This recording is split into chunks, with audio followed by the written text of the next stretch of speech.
Hello दोस्तों, कैसे हैं आप सब। मेरा नाम स्नेहा है। मेरी उम्र है अभी 28 साल, लेकिन लगती हूँ ना 22 की। हाँ, वो इसीलिए क्योंकि मैं खुद को अच्छे से संभालती हूँ। मेरी फिगर ऐसी है कि जब मैं साड़ी पहनकर घर में घूमती हूँ तो हवा भी थोड़ी सी रुक जाती है। कमर पतली, कंधे चौड़े नहीं लेकिन ठीक ठाक। और वो मुस्कान जो किसी को भी पिघला दे। जवान से लेकर बूढ़े मुझे देखकर पिघल जाते हैं और मेरे बाल लंबे काले जो पीठ पर लहराते हैं। मैं गांव की सबसे सुंदर लड़की में से एक हूँ, एल। लेकिन मेरी शादी शहर में हुई है। मेरे पति राजेश, वो इंजीनियर है, विदेश में जॉब करता है। साल में 2 बार आता है, बाकी समय मैं यहाँ सास ससुर के साथ रहती हूँ। सासू माँ थोड़ी बीमार रहती हैं, ज़्यादा काम नहीं कर पाती, तो घर का ज़्यादातर काम मैं ही संभालती हूँ। और ससुर जी मेरे जवान ही हैं और वो रिटायर्ड टीचर हैं, घर पर ही रहना पसंद करते हैं और मेरे कामों में हाथ भी बढ़ाते हैं और वे किताबें भी पढ़ते हैं और कभी कभी गांव के बच्चों को भी पढ़ाते हैं।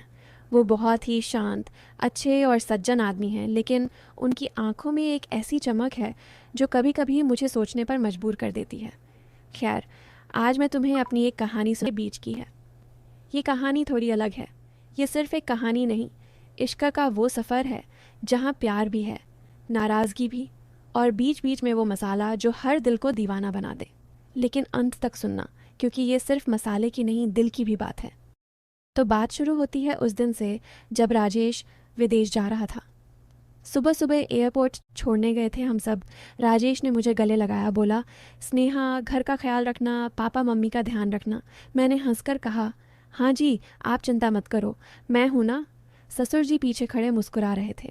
एयरपोर्ट से लौटते वक्त कार में मैं और ससुर जी अकेले थे, क्योंकि सासू माँ घर पर ही रुक गई थी। रास्ते में ट्रैफिक था। कीमत आमई गाड़ी एक एक रुकी और स्नेहा ससुर जी पर जा गिरी और ससुर जी स्नेहा को पकड़ लिए और गिरने से बचा। और फिर मैं अपनी जगह फिर से बैठ गई और मुस्कुराकर कहा, धन्यवाद पापा जी, आपका ध्यान तो हर चीज़ पर रहता है। वो हंसे, बोले, हाँ बहू, घर की हर चीज़ पर नज़र रखनी पड़ती है, वरना कोई और नज़र लगा दे। उनकी बात में कुछ ऐसा था जो मुझे थोड़ा गुदगुदा गया। मैंने सोचा शायद मैं ज़्यादा सोच रही हूँ, लेकिन वो जैसे पकड़े थे मुझे वही वाली बात, वो थोड़ी डबल मीनिंग लगी। खैर, घर पहुँचे। सासू माँ ने चाय बनाई, हम तीनों बैठे बातें करने लगे। शाम हो गया और मैं किचन में रोटी बनाने चली और देर बाद मेरे ससुर जी अंदर आए। बोले, बहू, आज मैं फिर से आपकी थोड़ी मदद कर दूं, हाथ पलटा दूं। मैंने कहा, अरे पापा जी, आप क्यों, मैं कर लूँगी। लेकिन वो नहीं माने। आटे की लोई बनाने लगे। उनकी उंगलियां आटे में घूम रही थीं और वो कह रहे थे, बहू, आटा गूंथना बड़ा मज़ेदार काम है, नरम नरम लगता है, लेकिन दबाव सही देना पड़ता है। मैंने हंसकर कहा, हाँ पड़े। लेकिन मेरे मन में ख्याल आया, ये बातें थोड़ी अजीब है ना, या शायद मैं ही थोड़ी ज़्यादा सोच रही हूँ। रात को डिनर के बाद सासू माँ सो गईं और मैं और ससुर जी टीवी देख रहे थे। कोई पुरानी फिल्म चल रही थी जिसमें हीरोइन डांस कर रही थी। ससुर जी बोले, बहू, तुम भी डांस अच्छा करती हो ना, कभी आप भी अपना दिखाना तो मज़ा आ जाएगा आपका डांस देखकर। मैंने शर्मा कर कहा, अरे पापा जी, अब कहाँ, शादी से पहले करती थी। वो बोले, क्यों नहीं, घर में कोई नहीं देखेगा, मैं तो हूँ ही। उनकी बात में फिर वही चमक। मैंने टॉपिक बदल दिया, पापा जी, कल सुबह क्या बनाऊँ नाश्ते में। हम बातें करते रहे, लेकिन मेरे मन में एक सस्पेंस सा बन रहा था। क्या ससुर जी कुछ और सोच रहे हैं। अगले दिन सुबह मैं उठी, नहाने हैं, फिर मैं तैयार हुई और मैं लाल साड़ी पहनी, बाल संवारे। ससुर जी गाना गा रहे थे बाहर गार्डन में, पौधों को पानी भी दे रहे थे। मैं चाय लेकर गई, बोली, पापा जी चाय। वो मुड़े, मुझे ऊपर से नीचे देखा, बोले, बहू, तुम सुबह सुबह इतनी तरोताज़ा लगती हो जैसे फूल खिल गया हो। मैंने मुस्कुराकर कहा, धन्यवाद पापा जी, आप भी तो हमेशा फिट रहते हो। वो हंसे, हाँ, रोज़ व्यायाम करता हूँ, शरीर को मजबूत रखना पड़ता है, कभी काम आ जाए। फिर वही डबल मीनिंग। मेरे ही बात करते हैं। दिन भर घर का काम किया। दोपहर को सासू माँ आराम कर रही थी। ससुर जी कमरे में किताब पढ़ रहे थे। मैं उनके लिए फल काट कर ले गई। बोली, पापा जी खा लो। वो बोले, बहू, तुम्हारे हाथों से तो कुछ भी मीठा लगता है। मैंने कहा, हाँ, लेकिन मीठा ज़्यादा हो तो सेहत खराब हो जाती है। हम बातें करने लगे। वो अपनी जवानी की कहानियाँ सुनाने लगे, कैसे वो स्कूल में टीचर थे, लड़कियाँ उन पर फिदा थीं। मैं सुनती रही, लेकिन मन में सोच रही थी कहीं ये मेरे लिए कोई इशारा तो नहीं। शाम को मैं जब बालकनी में खड़ी थी, हवा भी बहुत अच्छी चल रही थी और मैं मज़ा ले रही थी। फिर ससुर जी आए, मेरे पास खड़े हो गए। बोले, बहू अकेलापन महसूस होता है ना, राजेश को दूर देखकर। फिर मैंने कहा, हाँ पापा जी, लेकिन आप लोग हैं ना। वो बोले, हाँ, मैं तो हमेशा तुम्हारे साथ हूँ, जो चाहिए बोलो। उनकी आवाज़ में एक गर्माहट थी। मैंने सोचा क्या ये कुछ और मतलब निकाल रहे हैं, लेकिन मैंने खुद को संभाला। बोली, पापा जी, आप मुझे पढ़ाई में मदद कर सकते हो। मैं ग्रेजुएट हूँ लेकिन आगे कुछ करना चाहती हूँ। वो खुश हुए, बोले, बिल्कुल बहू, मैं टीचर हूँ, सिखाऊंगा। उस रात से हमारी पढ़ाई शुरू हो गई। हर शाम वो मुझे किताबें देते, समझाते, लेकिन समझाते वक्त उनकी उंगलियां किताब पर घूमती और वो कहते, देखो बहू, ये लाइन कितनी गहरी है, छू कर देखो। मैं छूती, लेकिन मन में सस्पेंस बढ़ता जाता। कुछ दिन ऐसे ही बीते। एक शाम पढ़ाई के दौरान ससुर जी बोले, बहू, तुम्हारी गर्दन पर वो तिल बहुत प्यारा है। मैंने छुआ। बोली, हाँ पापा जी, बचपन से है। वो बोले, ऐसे भी कर लेता है। मैंने हंसकर कहा, पापा जी आप भी ना। लेकिन उनकी आंखों में वही चमक। रात को मैं सोचती रही, क्या ससुर जी मेरी तरफ आकर्षित हैं। लेकिन अगले दिन सब नॉर्मल। मैं सब्जी लाने बाजार नहीं गई क्योंकि घर में पुरानी अलमारी साफ कर रही थी मैं। ससुर जी मदद करने आए। अलमारी में पुरानी चीज़ें थीं, धूल भरी। वो बोले, बहू, ये कोना कितना टाइट है, हाथ नहीं जाता। मैंने कहा, पापा जी मैं ट्राई करती हूँ, मेरा हाथ पतला है। हम दोनों अलमारी के पास झुके हुए थे। उनकी सांस मेरे कंधे पर लग रही थी। बोले, बहू थोड़ा और अंदर धकेलो। मैंने धकेला, लेकिन मन में सोच रही थी, ये बातें क्यों ऐसी लग रही हैं। हम हंसते रहे लेकिन कुछ नहीं हुआ। धीरे धीरे हमारी बॉन्डिंग बढ़ती गई।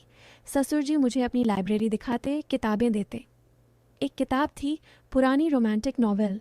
वो बोले, बहू मैंने पढ़ी, लेकिन किताब में कुछ सीन ऐसे थे जो थोड़े हॉट थे।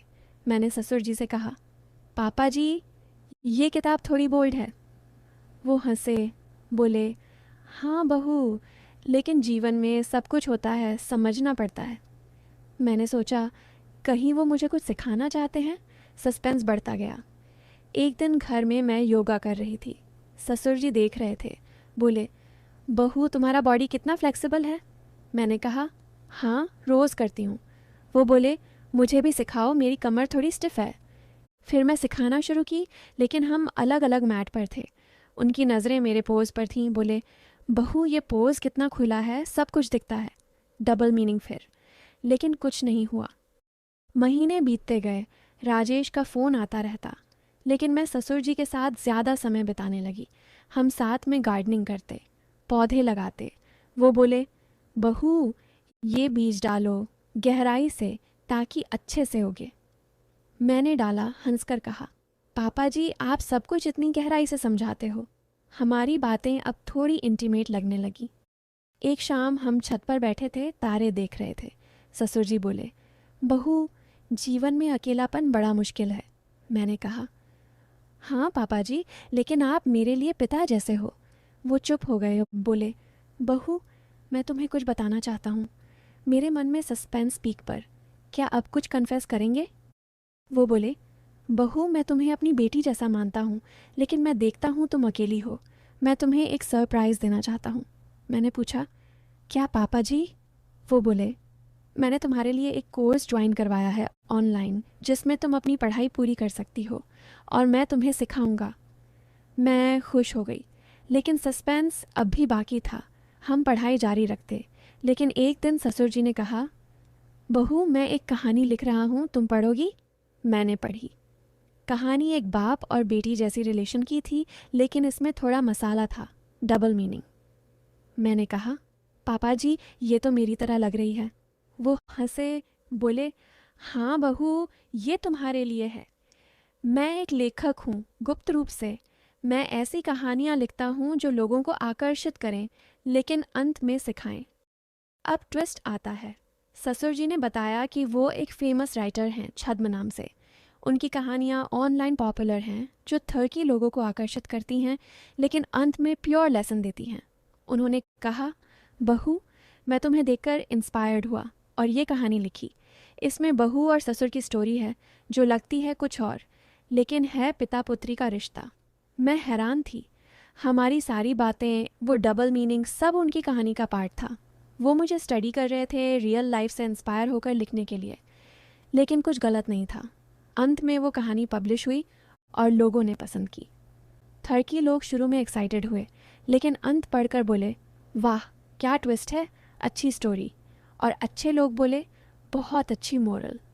एक रात कहानी पब्लिश होने के कुछ दिन बाद स्नेहा अकेले में ससुर जी की पुरानी डायरी पढ़ रही होती है, जो वो छुपा कर रखते थे।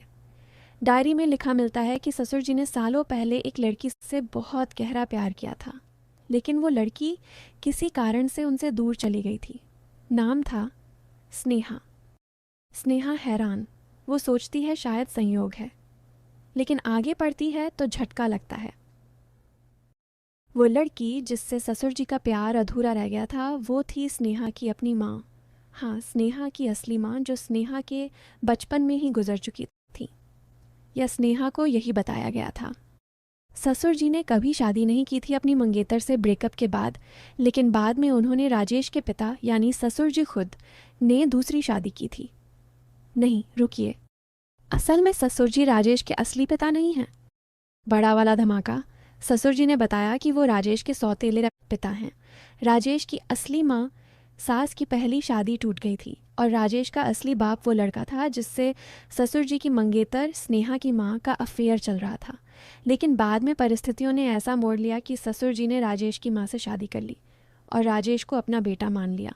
और सबसे बड़ा शौक, स्नेहा और राजेश सगे भाई बहन नहीं हैं, लेकिन स्नेहा की माँ और ससुर जी के बीच कभी जो अधूरा प्यार था, वो आज स्नेहा में जीवित हो उठा है। ससुर जी ने कभी गलत नज़र से नहीं देखा, बल्कि वो स्नेहा में अपनी पुरानी मोहब्बत की झलक देख रहे थे। इसलिए वो डबल मीनिंग वाली बातें करते थे, क्योंकि वो अपनी कहानियों में वही अधूरा प्यार जी रहे थे, लेकिन कभी भी हद पार नहीं की। अंत में स्नेहा रोते हुए ससुर जी से पूछती है, तो आप मुझे इसलिए इतना चाहते थे क्योंकि मैं माँ की बेटी हूँ? ससुर जी आंसू पोंछते हुए कहते हैं, नहीं बहू, इसलिए नहीं, इसलिए क्योंकि तुम उस प्यार की दूसरी कहानी हो जो इस बार गलत नहीं हुई। मैंने तुम्हें कभी बहू से ज़्यादा नहीं माना, लेकिन कभी कम भी नहीं। तुम मेरे लिए वो आखिरी मौका थी जिसे मैंने सिर्फ सम्मान और स्नेह से जिया। और कहानी ख़त्म होती है एक गहरे, भावुक लेकिन पवित्र नोट पर, जहाँ मसाला था लेकिन असल में वो अधूरे प्यार की तड़प थी जो कभी गलत दिशा में नहीं गई।